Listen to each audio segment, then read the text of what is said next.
Eu acredito na iminência do arrebatamento, porque essa compreensão nos leva a uma vida de santificação.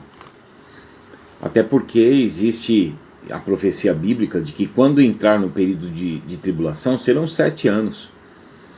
E a Bíblia nos chama a viver em novidade de vida, esperando essa vinda de Cristo, na realidade, para a igreja. E não será uma vinda no sentido de que Cristo vai pisar na terra, mas de que a igreja vai subir ao encontro do Senhor nos ares. E quando a palavra diz que nós devemos aguardar a Jesus dos céus, que nos livra dessa ira vindoura, e dessa ira que vai se abater sobre todo o planeta, porque na realidade o período de tribulação não são as tribulações que nós passamos na vida, como Jesus fala em João 16:33, no mundo passareis por aflições. Ou importa que entremos no reino de Deus por meio de muitas tribulações, de Atos 14:22, das lutas do cotidiano, e até mesmo da purificação da nossa fé. A confirmação da nossa fé é muito mais preciosa que o ouro, e o ouro é purificado pelo fogo. Então não é com relação ao fogo das perseguições o período de tribulação. Haja vista que a tribulação é um período de 7 anos em que Deus vai derramar a sua ira. Então a promessa para a igreja é estar livre dessa ira vindoura, em que o Senhor sai do seu lugar para castigar os moradores da terra. E a palavra diz que nós devemos esperar Jesus como um ladrão na noite.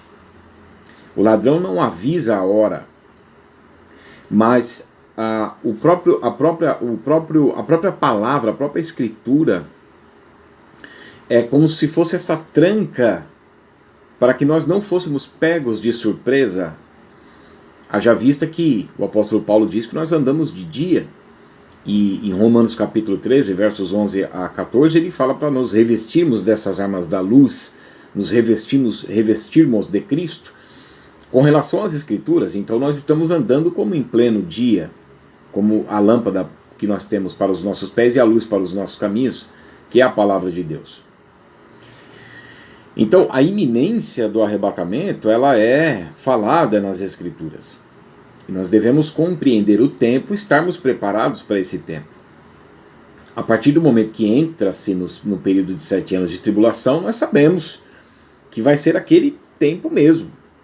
Agora, a iminência do arrebatamento é para vivermos, sim, nesse temor com relação ao que vai ocorrer.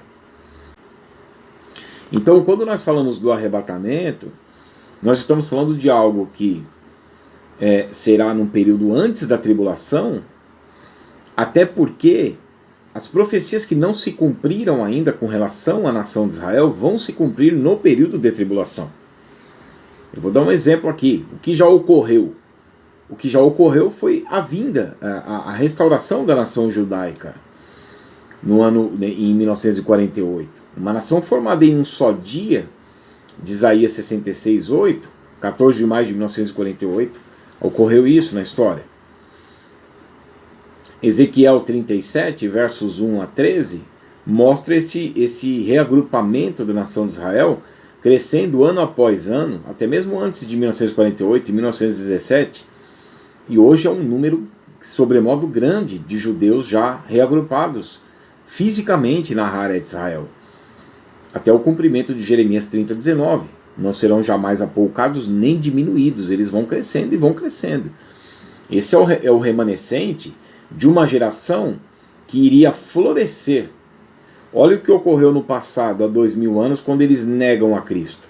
O juízo em 70 depois de Cristo, Lucas 19, 41, 44, Mateus 23, 36 a 38. O juízo sobre a presente geração. O motivo foi porque eles rejeitaram a Cristo, e a causa seria a destruição do templo e de Jerusalém, no verso 38. A vossa casa vos ficará deserta. E aí é uma figueira que seca. Depois nós vemos em Mateus 24, 32 a 34, que Jesus dá a referência do tempo do seu retorno, que seria uma figueira florescida, que é a nação de Israel que retornou. Então essa geração, e não passará tudo isso, e não passará essa geração sem que tudo isso aconteça. Então nós vimos o reagrupamento da nação de Israel, o crescimento numérico, Jeremias 30, 19, a preservação da etnia em quase 2000 anos longe da sua pátria, Jeremias 31, 35, 36, a frutificação para o mundo em uma figueira que iria florescer e se tornar uma potência mundial, de Isaías 35, né, através do sistema de irrigação dos kibbutz.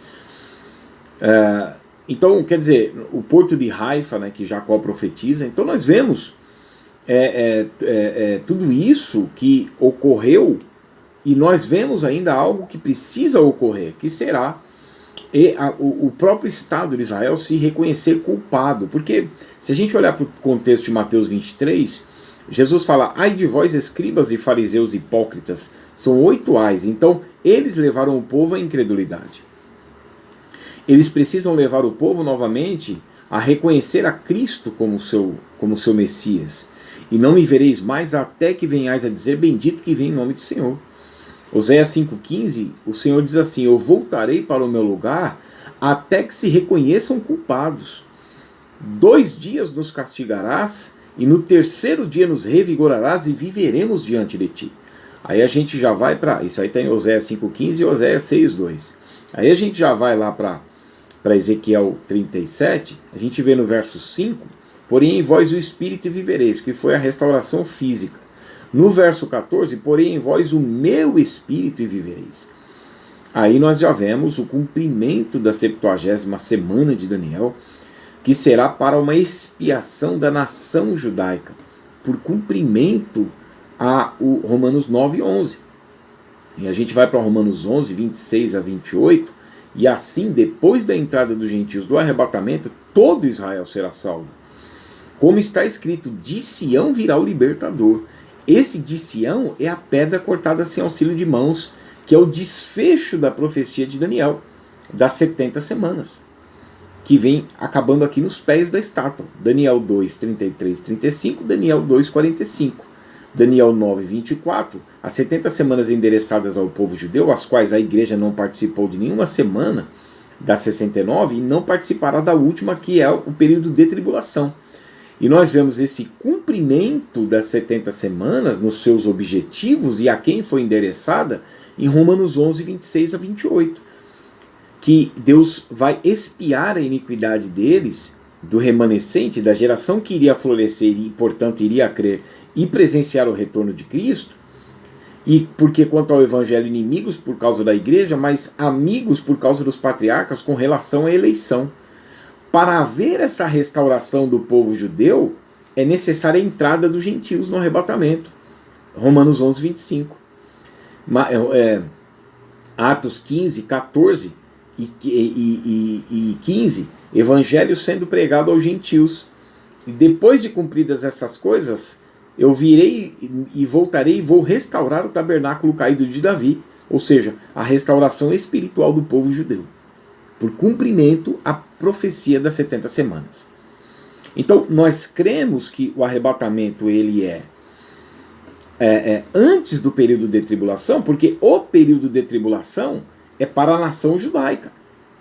É o que nós vemos nas 7 semanas, nas 62 semanas e na 70ª semana, na completude das 70 semanas, nos seus 490 anos na sua totalidade do cumprimento dessa profecia. Então nós vemos que